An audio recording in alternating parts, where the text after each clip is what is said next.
This is LWT, home of Grand Prix weekends.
The peace and tranquility of the Austrian mountains is shattered for the weekend as the Formula One circus comes to the A1 ring. It's round 10 of the World Championship. Hello there, welcome to the highlights of this afternoon's Austrian Grand Prix, a race, by the way, that championship leader Michael Schumacher has never won. All weekend he's been facing the challenge of an in-form McLaren team. Britain's David Coulthard starting the race just 12 points behind Schumacher. But qualifying kicks up an older rivalry. After a week's holiday relaxing away from F1, Mika Häkkinen is back on the pace and makes the session his own personal demonstration of speed. The championship challengers Coulthard and Schumacher have no answer. The German running wide on his last run, the Scot just not quick enough. So Häkkinen on pole for the first time in 7 races. Coulthard also on the front row. Barrichello getting the better of Michael Schumacher. Trulli's 5th, ahead of a career best for Zonta, outpacing teammate Villeneuve. Fisichella 8th, then it's Salo and Verstappen on row 5, Deniz and De La Rosa 11th and 12th. Then Heidfeld, first of the Prost, alongside the homeboy Wurz. Frentzen blew all his laps too soon. He starts 15th ahead of Herbert and Alesi. A miserable showing for Williams, Button and Ralf Schumacher 18th and 19th. The Minardis of Genet and Mazzacane sandwiched new Jaguar driver Luciano Berti, the Brazilian stepping in for Eddie Irvine, who had to withdraw, suffering abdominal problems. Enjoy the Austrian Grand Prix then with your commentators Martin Brundle, and welcome back Murray Walker. So look on the left-hand side of the grid, Michael Schumacher, and watch the lights. Now, are you ready? Then we will begin. David Coulthard rolling slightly and gets right up alongside Mika Häkkinen. It's a right-hand turn, the first one. David Coulthard could get through. No, he doesn't. Mika Häkkinen chops across the front of David Coulthard, and that's a Ferrari spinning. That's Barrichello gone through, and I think that's Michael Schumacher. It is Michael Schumacher, Jarno Trulli and Ralf Schumacher, and Michael fingering the clutch levers under the steering wheel, and consternation in the Ferrari garage. They may well have to red flag this. They can cover it under the safety car. The medical car there that starts at the back of every Grand Prix. Yes, the safety car is out there, not red flagging it. It's the silver Mercedes estate we saw. It's the medical car. World Championship leader Michael Schumacher somehow has kept the engine going in that. And we've got wave yellows all the way around the circuit. A little SC board. Now Michael's stalled there. That's Michael pulling his car back onto the racing line. I wouldn't be at all surprised. He is going to be destroyed when he sees the safety car procedure. He will want a red flag procedure so he can have a restart. And Giancarlo Fisichella was down there as well, out of the Benetton, but now it's Häkkinen leading, Coulthard second. Salo in the Sauber is in 3rd position, and he started 9th on the grid.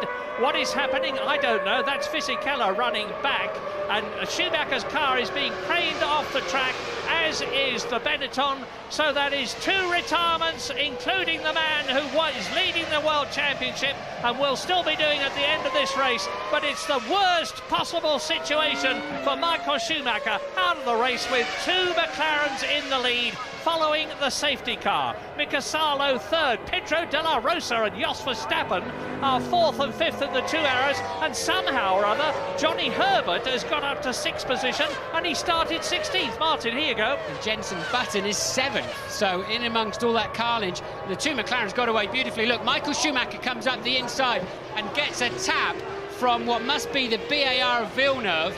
And Schumacher pushed out of the first corner. Zonta, we think, actually ran into him. It was Zonta, yeah. Yes, and then, of course, you got a traffic jam. And look, Michael Schumacher somehow, after a very poor start, gets up the inside of Barrichello, but it's going to be Zonta that tags him at the rear and puts him into a spin look. Zonta going too deep into the corner, Barrichello taking to the gravel, as did several others. Yeah. And that's why people at the tail end of the field made such huge gains on that first lap. And one of the people who suffered was Jacques Villeneuve, who was 7th on the grid. He's down to 15th position because you can see he's having to finagle his way round the side of the stationary Ferrari. Safety car is in this lap, so the safety car, here we can see another angle, and yes indeed, it is Zonta that does not brake early enough and gives Michael Schumacher quite a firm shove. And at that point, Barrichello's hovering around the outside, wondering whether there'll be any space for him, and he has to go onto the grass, and then it's pandemonium behind them. Well, it's always silly to make predictions, and certainly at this stage of the race, but it looks as though it has handed it on a plate to McLaren, with Häkkinen leading, Coulthard in 2nd place, Mika Salo, whose car performance, of course, doesn't hold a candle to the McLarens in front of him. But the interesting thing is that Johnny Herbert is coming up through the field now. He is in 5th position in the Jaguar. There he is. Going through is Barrichello, who's taken 2 places on this lap. Barrichello is the man to watch in the Ferrari. It's all down to him, but he's got to get past Jenson Button, he's got to get past Johnny Herbert, he's got to get past De La Rosa and Mika Salo. And I think he'll be able to do it as Jenson Button there in the Williams, which is handling much better now in the race than it did yesterday in qualifying, is right behind the Ferrari of Rubens Barrichello. Yes, I saw Verstappen had to come in at the end of the first lap. He was up in 4th place, amazingly, after the chaos of the first lap. He must have tagged somebody and come into the pits for a new nose or something. He's now back out on the racetrack, and there are 3 cars out of this race already. Michael Schumacher, Jarno Trulli and Giancarlo Fisichella all out of the race. And Heinz-Harald Frentzen in the other Jordan is 8th. Now let me give you the top 10 so that you can put things into context. Hold on, Murray, let's just see this move from De La Rosa on Salo. Can he take 3rd place? He's got a good line up the inside, and yes indeed he does. De La Rosa up to 3rd. And Barrichello right up behind Johnny Herbert. Look for the Scarlet Ferrari behind the green Jaguar. Here it is coming towards us. Häkkinen is leading, Coulthard is 2nd, Salo in the Sauber is 3rd, De La Rosa is now past Salo, and Herbert is 5th with Barrichello crowding him. 7th is Heinz-Harald Frentzen, 8th is Jenson Button, 9th incredibly is Marc Genet ahead of Alexander Wurz. And look at the 2 McLarens, they're already clearing off from Pedro De La Rosa, the Spaniard, who is proving that the Arrows is a rejuvenated car, as a very unhappy Michael Schumacher stalks back to the Ferrari garage. And this is Barrichello taking Herbert for what will now be 5th place. So Barrichello coming through the field. I believe that Ferrari could be slightly lighter than the 2 McLarens, but he's got a major job to do now. He's going to be so far out of touch by the time he can get anywhere near some clear air. And here he is now coming up behind Salo. Something is smoking quite a lot. It's Frenson's Jordan, and off he goes. Maybe something's happened to the engine. I saw smoke coming out of the back of the Jordan before. That's the Mugen Honda engine spinning the wheels. He's in the gravel. He's beached it. The under tray is down in the gravel. He's not going to get out of that. That is another retirement from the Austrian Grand Prix, and it is the 4th in 6 laps. I suspect he spun off in his own oil or fluid of some sort, because something was smoking. And look, he's turned in completely normal. Yes, there's a trail of smoke, and bang, it goes on your own rear tyres. And Frentzen just buried the throttle pedal to try and drive out of the gravel, but ended up just digging himself the beginnings of a sandcastle. And look, he's reacted extremely early, but nothing he could do about it. That is not Heinz-Harald's fault. No, he had a terrific season last year because he won in France and he won in Italy. He's having a pretty awful season this year because he's down in 9th position with only 5 points. That is Eddie Jordan. We're looking now at Mika Salo's Sauber, and what an improvement there is in that car. We're used to Sauber normally doing well in the first half of the season and then starting to go a lot slower in the second half because they haven't developed the car enough. Not this year. Salo was in terrific form yesterday. He was up in 6th pace in qualifying at one point, but now Rubens Barrichello is gaining. That was Verstappen who was quick at the back end of the field, and here we go. Salo trying to defend easily, actually, because Barrichello's not that close, but Barrichello will have to come up the inside here, and Salo will have to yield as he does, and as I expected, he did not make a big deal out of letting the Ferrari past. Well, Barrichello is now 10 seconds behind the McLarens. McLarens are lapping in about 1 minute 14, 1 minute 14.2, and Barrichello's been lapping nearly 1.5 seconds slower than them at the present moment. So he's got to put on a terrific charge to close the gap, never mind get past them, as we look at him again on this replay, taking 3rd position from Mika Salo from Finland. Rubens Barrichello is eating up the gap to the arrows. Yes, but Barrichello, now he has got in clear air, is still 1.5 seconds a lap slower than the McLarens at the front. That absolutely amazes me. Well, that he's so much slower with no traffic in front of him whatsoever, as you watch Jean Alesi trying to challenge Alexander Wurz for 9th place. Let's try an absolutely wild one on you, because it amazes me that they're so much quicker. Might they be on a 2-stop strategy and Barrichello only on a 1-stop strategy, in which case he'd have a heavier field load? Seems unlikely, but it's possible. I'd be surprised, but we'll have to wait to find out, won't we? But Barrichello certainly doesn't appear to have great pace. But even, Murray, the difference between 1 and 2 stops is not 1.5 seconds a lap, as Alesi ducks up the inside and can't hold the back end of the car, and Wurz immediately takes back his 9th position. Well, we're on lap 12 now out of 71. Eddie Irvine won last year in the Ferrari as a result of a brilliant stint. He stayed out until lap 44 in the 71 lap race, and he came out of the pits still in the lead after his stop.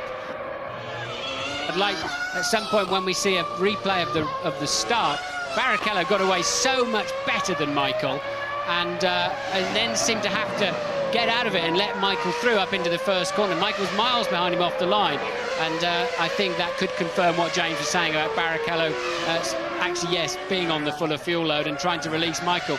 It didn't pay off because Zonta arrived much too hot. Well, Alex Wurz waves a furious fist at Jean Alesi, who's just moved up into 9th position. There he is, diving through on the inside of the Benetton, who runs wide again and lets Alesi get away. Alesi is an absolutely storming driver.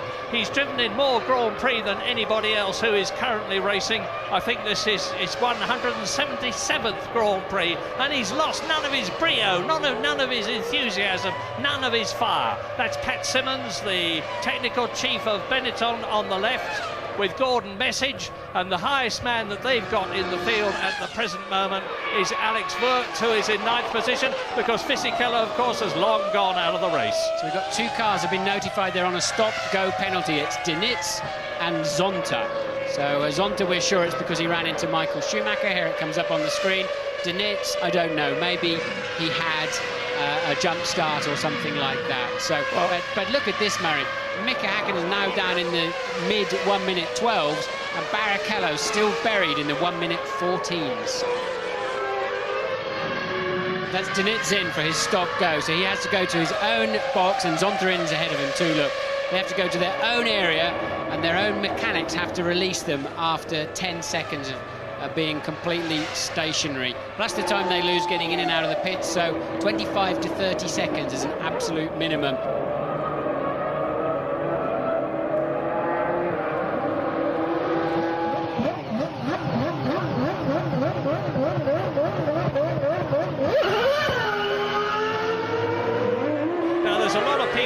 Saying that, of course, the best thing that could possibly happen here today is for the McLarens to finish 1st and 2nd as they did in France, because that would close the championship right up. Because at the present moment the McLaren team is on a potential 16 World Championship points in the Constructors' contest, which would put them ahead of Ferrari, even if Rubens Barrichello finished in 3rd position, and he's in 4th place at the present moment. De La Rosa now 26 seconds behind Mika Häkkinen. Louise, what can you tell us? Well, I'm here with Michael Schumacher. Michael, punted out at the race at the first corner through no fault of your own. Has to be your worst possible nightmare. Oh yeah, I mean that's one of the parts which makes you disappointed, no doubt. But you know, that's racing. It sometimes can happen. I don't think Ricciardo is the person who does anything like that purposely. He just overestimated his abilities, and the corner speed has happened to me in the past. I mean, I have done a mistake, and I guess he will admit he did one. So I will have a quiet word with him next time, and we'll see. Do you feel that the race should have been red flagged? I mean, from my position, yes, definitely. There are 16 cars left out of the 22 that started. Fisichella out at the beginning with Trulli and Michael Schumacher. Heinz-Harald Frentzen, presumably as a result of his engine locking up, which spun him off the circuit. Jos Verstappen we've seen come into the pits and into the garage. Ralf Schumacher's been into the pits for a long time. He's 8 laps behind now. The leaders are on lap 27 out of 71. Here is Mika Häkkinen, and you can see the gap as behind him there is Luciano Berti, who is now in 12th position. He's been lapped, of course, but he's running well in the Jaguar, and Johnny Herbert, his teammate, the team leader today, with Eddie Irvine still, in, as far as I know, in hospital. And if you are Eddie, and if you are watching, get well soon. And Johnny Herbert is still in 6th position. Just look at the way that Mika Häkkinen is going. He's just diving past left, right and centre. The next target is Alexander Wurz in front of him in the Benetton with the Supertech engine. And Mika Häkkinen comes through round turn 8, the last turn on this corner, crosses the line, and he's up behind. There is Wurz in the Benetton, the only one left in the race. And he's coming up to turn 2 now. It's climbing all the way up here, and he's doing about 180 miles an hour before he backs off to about 45, 50 miles an hour for the apex. There's Wurz, there is Häkkinen. There's been such a lot of garbage written about Häkkinen this week, about he's got a baby on the way, therefore he's lost it. That's as, you know, as if his mother, father, brothers, sisters, wife and other people around him didn't care. It didn't matter at all. It's only the fact there's a baby on the way. Complete load of rubbish. You know the risks, you drive accordingly. You've also got yourself to think about. There's no way that having a baby makes you just suddenly go off the boil in terms of being a Grand Prix driver. But everybody seems to need to analyse these drivers. They ask them questions and they're given answers, and if they're not the answers they want to hear from the drivers, they then start dissecting that driver's personality. Yes. Complete load of rubbish. Well, he's short shifting now if he's obeyed instructions, and there's some doubt about that, but he is lapping about 0.6 of a second slower than his own fastest lap so far in this race, which was done on lap 27, and that was 1 minute 11.8. He's lapping in about 1 minute 12.6 now. He's on lap 32 of 71, so getting on towards half distance. And that was that dust coming back from behind the arrows? I fear it's a little bit more than dust. Certainly De La Rosa's gone a lot further into this race than I thought he would in terms of fuel, so maybe eating my words on that one. But yes, it's beginning to breathe rather heavily, isn't it? That is not going to make the end of the race, Murray. No, it's a super... So, oh, no, my goodness, it isn't. No, it's so... Whoa, that's it. Bang, bang, bang. Out goes De La Rosa. That's a replay. So Rubens Barrichello will be moving up into 3rd position with the disappearance of the arrows after a superb drive. I don't think he's still running. Yeah, it's not disappeared just yet. That was a replay of it smoking earlier on. Now he's coming in for, let me look out of the window, it's a routine stop. Yeah. They're expecting him. So he may have to, he's certainly not going to be able to get to the end of the race without stopping again, I would have thought, from here. But De La Rosa in, but surely that engine is not going to see the checkered flag. 6 laps into the window, and it looks to me as though he's going to turn in. Very leisurely stop, no tyres, you see. Looking at the back of the car, no, this is the end of De La Rosa's effective race. whether he rejoins or not. So Barrichello goes up into 4th position, 3rd position, Mika Salo goes up into 4th, Johnny Herbert is 5th, Jenson Button for the 4th time in his career is in the points. He's finished in the points twice, and he's in the points again, and Marc Genet is in 7th place, and now Mika Häkkinen has lapped everybody up to 7th position. Oh, and as I say it, he passes Jenson Button. Well, you're right, Martin. If Häkkinen goes on the way he's going now, he's going to lap everybody before the end of this race, except his teammate David Coulthard. Yeah, it's a brilliant performance from Häkkinen. He's certainly not backing off at all. It's quite a good scrap going on here.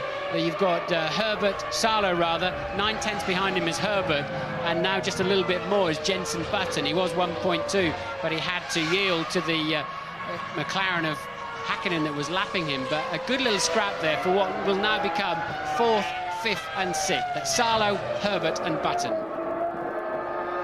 Well, this is proving, if proof was needed, that McLaren this race, P1, lap 37, come in, Mika Häkkinen, your time is up for this first stint anyway, and the second stint is going to take him through to the rest of the race, and he's coming in about 17 or 18 seconds ahead of David Coulthard, who will therefore take the lead unless something very strange happens indeed in terms of a rapid pit stop for Mika Häkkinen.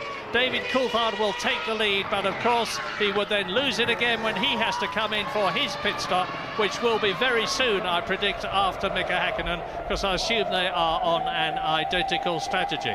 So Häkkinen turns in and stops.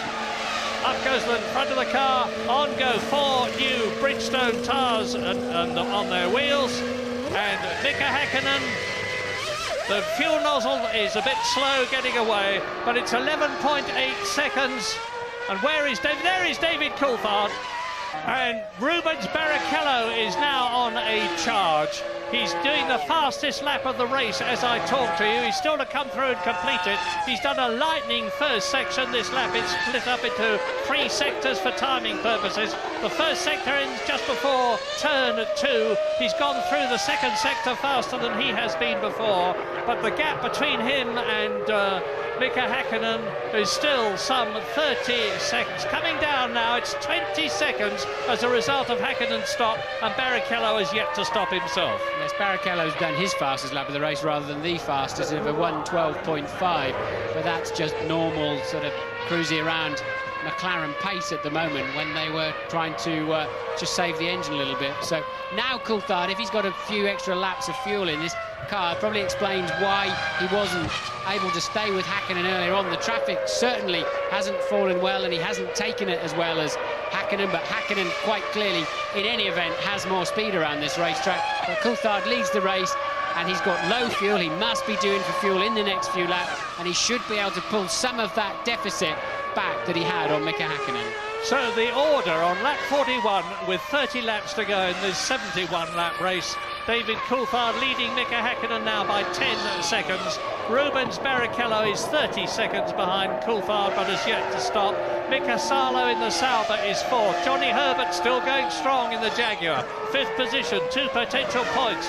Jenson Button in the Williams, who started down in 18th position, is now up into 6th position and in the points again. Marc Genet is 7th, Villeneuve is 8th. He's got ahead of Heidfeld, who has come in for his pit stop, down to 9th. Wurz is 10th, and Bertie in the second Jaguar is still running in 11th place. In comes Coulthard. Yes, current leader then, Coulthard in for his stop of the afternoon, James. A very mellow atmosphere down here in this McLaren garage. They can't believe their luck, frankly, guys. They are absolutely cruising this race. The only question mark is, what did David Coulthard believe he was about? Did he think he was going to have a chance to race Mika Häkkinen? But he's taking on about 68 kilos of fuel now. Should be stationary for about 10 seconds. Very smooth, very nice, very McLaren. Well, he gained 2 seconds on Mika Häkkinen on the pit stop there. but it's not going to be enough. He's coming out at the mandatory 80 kilometres an hour. One thing he has got to do is just mind this nasty little right-hander onto the track, no problem at all. That's caught a few drivers out over the years coming around there. And two Ligiers. Sorry, the two Prosts. There's the pressure of the occasion. That's a Lacey and Heidfeld. I don't know what's happened, but it's poor Alain Prost, as if he hadn't got enough pressure on him. In this vital race, his two drivers appear to have come together, and we saw in the last race Alain Prost nearly throwing a fit in the pit lane as the gantry camera caught him. Here it is. That's too late. Whoever was coming in second there, which is Jean Alesi, was coming in too late. That one has got to be firmly on Alesi's shoulders, and he's still trying to drive away with one wheel hanging off. But no, it's just too late in there. There's no way he could have expected Heidfeld to yield in that situation, and he was nowhere near close enough. Now, here is a problem. Rubens Barrichello was coming up behind that lot. Look at those shards of carbon fibre being smashed off the car. Look at them all over the circuit. Rubens Barrichello will have had to run through that lot, and it is not impossible that he could get a puncture as a result of it. And that would be the cruelest possible blow for Ferrari. Pedro, can you get any consolation from the fact that the car was running so strongly before you went out? No, it's not enough. Just not finishing another race. It's not good. Especially, I would have loved to finish on a good position for the team, and especially because everyone was thinking that we were on a two-stop strategy and we were on a one, like all the others. And it was a shame, really, because we had some transmission problems. But anyway, this is motor racing. Rubens Barrichello is only a couple of seconds now behind David Coulthard as a result of Coulthard's stop, and Barrichello on lap 45 has yet to come in, so it's a bit of a false picture. Barrichello is with the second place McLaren of David Coulthard on the track, but effectively he's still way back in third position. Johnny Herbert up to fourth place. Yes, because Salo pitted from what was fourth place, and Herbert and Button have yet to stop, and I think this also explains why, I mean, Barrichello going so far into the race, he was very heavy off the line, could also again explain why Michael was able to have such a poor start yet still be ahead of Barrichello into that first corner. You're on board now of the Ferrari as you head up towards turn 2, a car in front of us, clearly the car, in fact no, that's a Coulthard, second place man Coulthard, who has already made his stop, of course, and Barrichello surely has to pit anytime soon. But if the Ferrari can go this far on a tank of gas, that bodes very well for those circuits like Monza, for example, where they just need to run as far as they can. But we see in the pit lane, Ferrari mechanics are out, Jaguar mechanics are out. That must be for Johnny Herbert. Bertie's already been in. So now, there we go, Barrichello now must stop. Jenson Button is up from 18th at the start to 4th in the race on lap 47 out of 71. A brilliant drive. David Coulthard there second, being crowded by Rubens Barrichello, who is about to come in for his one and only stop in this year's Austrian Grand Prix. There are the Ferrari mechanics. James is there. It's been very disappointing down here in the Ferrari garage. I think they've just been really struggling for grip. The car has been sliding through the corners, particularly the first two corners. Really a bad day. Rubens has been doing mid-112s, even in the run-up to his pit stop. And, well, not a good day for Ferrari, I'm afraid.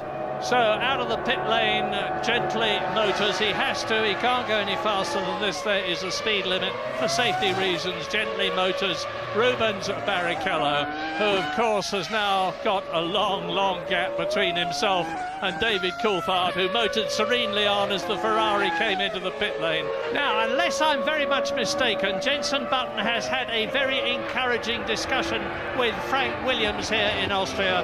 It's not necessarily so encouraging that it'll mean he'll stay with Williams next year instead of Montoya, the Colombian, who's expected to take his place.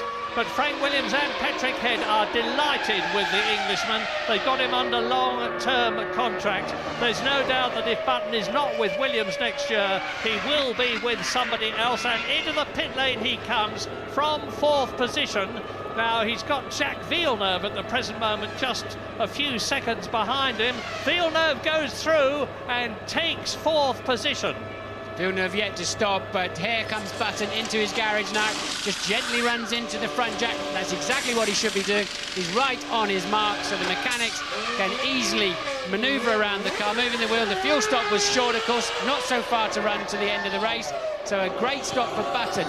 Let's do a current 1 to 6 until it shakes out after all the pit stops. Mika Häkkinen leads David Coulthard by 17.1 seconds. A further 26 seconds down the road is Rubens Barrichello, and then it's Villeneuve, Jenson Button, who we've seen just pit stop, so the computer hasn't caught up with that yet, then Alexander Wirtz. Salo and Herbert, who have stopped, are down in 7th and 8th at the moment. Another lap from now, we should be getting the true picture. At 51 out of 71 at Austria's A1 ring. 13 of the 22 cars that started are still circulating, and Mazzacane in the Minardi is 2 laps behind race leader Mika Häkkinen as we ride with Rubens Barrichello, who is 25 seconds behind second place David Coulthard. It is a McLaren whitewash. They're on a potential 16 Constructors' Championship points if they finish where they are now, and there is no doubt that McLaren will take the lead in the Constructors' Championship on race 10 out of 17. Let me give you a 1 to 10. It's quite interesting. At the front, it's fairly predictable. It's Häkkinen now 18 seconds ahead of Coulthard, who's a further 25 seconds ahead of the man you're on board with now. And then Villeneuve had a great stop and managed somehow to get out in front of Jenson Button, who did leapfrog Salo and Herbert with those 2 or 3 great laps he did before his pit stop. So all changed there. Villeneuve, some kind of stunning in-lap and pit stop, has got him up into 4th place. Louise is with Lacey. I am indeed. Jean, both Prost drivers out in the same accident. Tell us your side of the story. So we were in 2 different strategies. Nick went out just in front of me with the full tank. I had the competitive car at this moment of the race, so I tried already once to overtake him. We touched each other already once. When I pass through the pits, I make a sign with my hands, and the lap after it, we had a definitive accident. So I want to understand exactly now with Alain why or if they say something to him before. So you feel that the team should have told Heidfeld to let you past? Of course, especially in this situation, everything is clear. I mean, they know the strategy very well, and I overtook a car at this place at the beginning of the race, so I knew it was possible to pass. But you need also to, we had this accident. We have to speak now together to understand what's happened. Thanks, Jean. Button, we think, has gone off. Yeah. Button has run off onto the grass as he goes wide again. So Button's made a mistake in the last corner. Yeah, and he's got Salo right behind him. There is Button in 5th position. Salo in the Sauber right behind him as they come up to turn 2, and that's where the Schumacher brothers had a gigantic battle respectively in the Ferrari and the Jordan a couple of years ago, and Johnny Herbert is right up behind Salo. So you're looking at the battle for 5th, led by Button, with Salo sandwiched between the 2 British drivers, Button and Herbert. Herbert in the Jaguar. And there's everything to gain for all of them. Button wants those 2 points, so does Salo, and especially Johnny Herbert, to give him the first points for Jaguar and the team's 2nd World Championship points this year. Yes, Johnny Herbert in the worst possible place to finish a Grand Prix, and that's 7th, but he hasn't finished yet. And certainly Button, we think he ran, we're hoping to see a replay, he ran very, very wide in the last corner.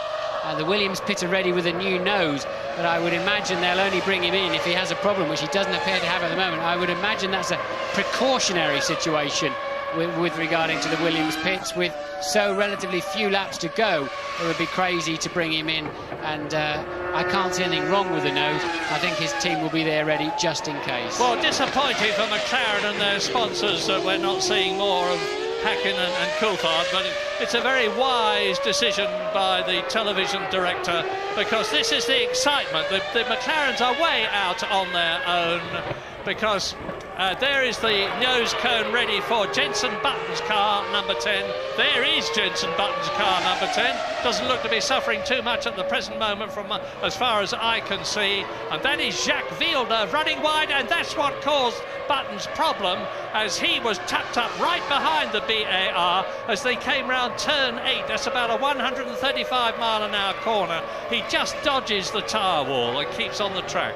I can see why they're ready. There were bits and pieces falling off the nose, but it was mostly the wing end plates.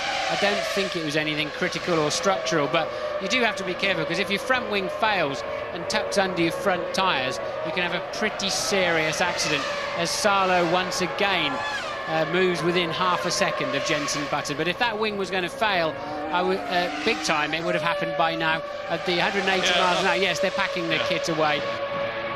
Mika Salo there in 6th position with another 12 laps to go. Johnny Herbert crowding him hard, but Jenson Button is lapping marginally faster than Salo and Herbert. He's ahead of both of them on the track, of course. He's in 5th. There is 5th, there is 6th, there is 7th, and that is Johnny Herbert. And between them, there are only 2.2 seconds as we switch to race leader Mika Häkkinen on his 60th out of 71 laps, watched by his wife there, Erja. And he's 15, very comfortable and comforting and reassuring and satisfying seconds ahead of David Coulthard in 2nd position. So, as I've said before, 16 World Championship points coming up for McLaren, and at the present moment, or when the race started, they were 6 World Championship points behind Ferrari, so they're going to have a lead of about 6 World Championship points, assuming Barrichello. Oh, that off goes Zonta. Zonta out of the race from 11th position, and that for the Brazilian is his 5th retirement this year. And this is a replay of Ralf Schumacher, who is running last and some 9 laps behind the leader, just out for an afternoon sport, having managed to spin off as well, just for good measure. And Zonta looked just about getting hit on the head by the hook. And thank you. But Jenson Button is crowding on extremely well. He's been lapped. There's only 3 people on this, the 64th lap at the present moment, and they are, well, Häkkinen, Coulthard and Barrichello. And we've been looking at this bird in its nest for most of the weekend. The producer seems to have a fixation with it. As you can see, it's in the corner of the Ferrari garage. Amazed that he managed to get a pass out of Bernie Ecclestone to get in there, but I guess the action on the track is not that exciting right now, so we're seeing the bird tucked up in the corner of the garage. But Häkkinen probably thinks it's quite exciting from where he's sitting, as he once again buries his foot onto the brake pedal and turns that McLaren, which really, they have been the class of the field this weekend, haven't they? Michael Schumacher was shaking his head. He just couldn't get that Ferrari on the pace, and just how near he was managing to make it for the near the pace for the race, we never got a chance to find out with that silly incident in the first corner. But Häkkinen certainly has been in a class of his own. This is a great drive from Villeneuve you're looking at now in 4th place. He's got a tricky decision. Does he go now to Renault, called Benetton at the moment, who they should be getting it together? Renault have done so well before in Formula 1, both with turbo and with normally aspirated engines. Or does he stay with BAR and trying to take some of the advantages out of all the hard work he's put in there? And oh, that was close, wasn't it? So I think Villeneuve really is in a tricky situation, because the last 3 or 4 races, that BAR has appeared to almost be the best of the rest after Ferrari and McLaren. That's Wurz trying to stay ahead of Pedro Diniz and retain his 9th position, as Mika Häkkinen is now on his 71st and last lap, victoriously driving on at the A1 ring in Austria. David Coulthard, there is Häkkinen. David Coulthard is 12 seconds behind him. Rubens Barrichello is catching both of them, but it's academic. He's in 3rd place, 30 seconds over behind Häkkinen. Villeneuve, that magnificent 4th. Button is going to be in the points because he won't have to do the 71 laps on account of the fact he's been lapped. And Mika Salo is going to score a point, and Johnny Herbert is just going to miss it in 7th position. So in the closing stages of the Austrian Grand Prix, up to turn 7 comes Mika Häkkinen at about 130 miles an hour, down to turn 8, and in Austria, Mika Häkkinen crosses the line to win his 16th Grand Prix, and we look back now for David Coulthard, who is going to be about 12 seconds behind his teammate. There he is, a magnificent Austrian Grand Prix for McLaren. 16 Constructors' World Championship points. They move ahead of Ferrari, and my goodness, it is mighty close now in the Drivers' Championship, because Michael Schumacher is on 56 points. Mika Häkkinen is on 48 points, and David Coulthard is on 50 points. So it's going to be a terrific climax to the season, starting with the German Grand Prix at Hockenheim in 2 weeks' time. But to say again, the best possible situation, and that's for the 4th time this year for McLaren, because they achieved a 1st and 2nd at the British Grand Prix and at the Spanish Grand Prix 2 weeks ago in France, here today in Austria. 16 points times 4 from those 4 races alone. Barrichello just about saved Ferrari's bacon, but it was not a very convincing demonstration, one has to say, because he was 30 seconds behind Mika Häkkinen, and Villeneuve, who was 4th, was lapped. The Hack is back in great style too. Häkkinen dominant throughout the weekend, always in control of the Austrian Grand Prix. Coulthard 2nd for the 4th year running here. Barrichello's podium, scant consolation for Ferrari. It probably did not look so exciting on television, and it probably looked quite easy. And one point it was quite easy, to be honest. The moment where I was definitely sure, you know, everything became much easier when I had a fuel stop and when the mechanics changed the tires. After that, I knew the game is definitely on my side, and I can really start looking for saving the machine. When Michael went out at the beginning, that changed my attitude a little bit to the race. I knew I was running a bit more fuel than Mika, so I would be a little bit slower up to the first stop.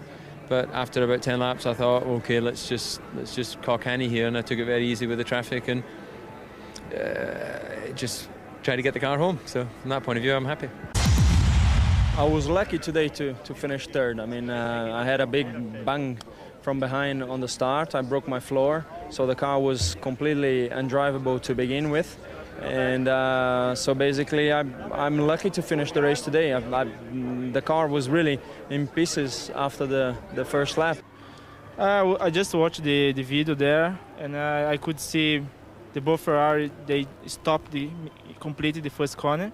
Me and Trulli, we hit the both Ferrari on the back, and as Michael was in the inside, very inside on the dirt, he spun off, and then everybody crashed. I think now everything really starts. Now we start really fighting.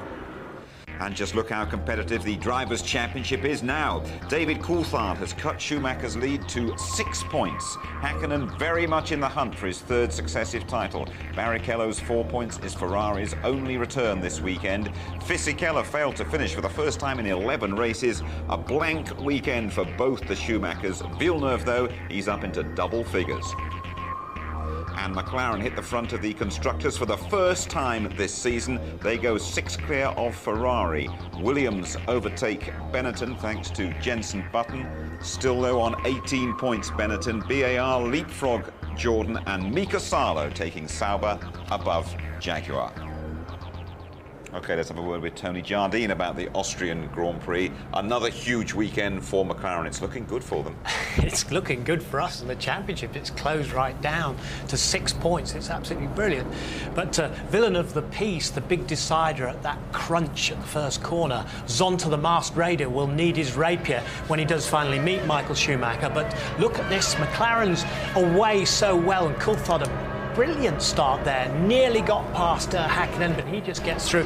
There it goes, Zonta tipping off Michael Schumacher on the inside. Barrichello just escapes, Diniz spins off, Trulli crashes into Michael Schumacher. Fisichella out, and then he catches Ralf Schumacher as well. You can just see here Barrichello getting the little tab from Trulli, who'd started from 5th position in the Jordan, and then it's bedlam after that, and the Ferrari, the championship leader, was out. You've been in that position in your old rally cars, haven't you? And your one thought there is, how can I get back into the race? And that thought obviously occurred to Michael Schumacher. Because if you've had a crash and you're right near the front and fighting for the thing, you try and get the car into the middle of the stage, so you block it, it has to be cancelled. Any driver would try and do this. He's trying to get the thing red flagged, and he's managed to get the engine going, Schumacher. So, look where the wheels are. There's no wing. You're not going to race that thing. Where's he going with it, other than to try and get it onto the track and get it blocked? But ironically, Charlie Whiting, who is the race director, who's been supposedly the villain of the piece with the other drivers in the driver's briefing, he's the guy that acted so quickly and brought out the safety car, and Herbie Blasher, his assistant, as well, and the race went on. A little secret that we found out, courtesy of our pit lane reporter James Allen, is that McLaren, those mechanics, worked fantastically hard to get the cars in shape before the race. Well, we knew Mika Hakkinen had to have an engine change, and then we saw a little bit of smoke from Hakkinen's car. But those McLaren guys have worked so hard this year, and the people at Woking and Northampton, where they build the Mercedes engines, have just done such an incredible job. That car has got the edge now over the Ferrari. News from Austria as well. It looks as though Alain Prost is coming towards the end of his career as a man in charge of the team. The Prost have been sold, as we understand it, and after what happened to his cars here today, he might not be that fussed about it. But Jim, do you remember when we watched the French Grand Prix and there was a camera right in front of him on the pit wall, and the pit stop went wrong behind him? I thought he was ill. I thought he was going to collapse because his face went, and it was like thunder and so on. So clearly he's had a terrible, terrible time. And here's the two drivers together. That's the touch. A laser going down the inside. He said they were on different strategies. Heidfeld had no idea he was there, and then there is wreckage all over the track. The barge board flies off, the left front goes, and both of the cars are going out. And they've been reasonably competitive for once. Persia must be really upset with this. Now, Heidfeld has taken a lot of criticism from Prost himself. Prost described him as being like the son of a broken marriage. He spends one night with his mother, the next night with his father, and that's because of his McLaren contract. He said he never really feels part of the family. So imagine driving in that atmosphere and then both going off and going back to face Prost. No wonder Prost said, look, I've had enough of this. Big dig here for the British drivers, for David Coulthard, of course, right back in that world title, and for young Jenson Button too. Jenson Button was superb to come from so far back down the grid, but it was also good because Carl Gaydon, the chief mechanic, and the boys from Williams BMW there managed to get him back out in front of Salo and Herbert. But he did everything right, Button. And Gerhard Berger is right. The guy doesn't make mistakes. He's smooth, he's fast. This is his first year. And then, having said that and praises him, he goes off at the last turn and he does what Schumacher did 2 years ago. But he drove on with a difficult car and got 5th place and 2 World Championship points. Thanks very much, Tony, and here is your complete Austria rundown. We've seen the 4th McLaren 1-2 of the season. Hakkinen repeating his 98 victory here. Coulthard runner-up again in his 100th Grand Prix. Barrichello's 6th podium. Villeneuve 4th, that's the same as the French Grand Prix. Button 5th after starting 18th, a fine effort. Same goes for Salo, but expect a parting of the ways from Sauber at the end of the season. 7th, Herbert's best for Jaguar. Genet 8th, encouraging for Minardi. Deniz putting both Saubers in the top 10. Wirtz 10th on his home Grand Prix. Bertie finishing in his F1 debut, just a couple of laps down. Mazzacani, the last classified finisher. Zonta's engine blew. Ralf Schumacher had 6 pit stops. The Prost, they tangled with each other. Both Arrows had gearbox problems. For instance, Jordan, that one had a blown engine, and Michael Schumacher, Trulli and Fisichella all failed to get beyond that first corner. Our next port of call is Michael Schumacher country. We go to Hockenheim for the German Grand Prix in a couple of weeks' time. Watch the qualifying live on the Saturday morning, the full ITV F1 service at 11:30. The race, our build-up starting, the German Grand Prix build-up starting 12:15 on the Sunday, and highlights at 11:50. So another blank weekend for Michael Schumacher. He remains the favourite for the world title, but only just. The bookies can't separate Mika Hakkinen and David Coulthard. We have a 3-way scrap for the title. Good night.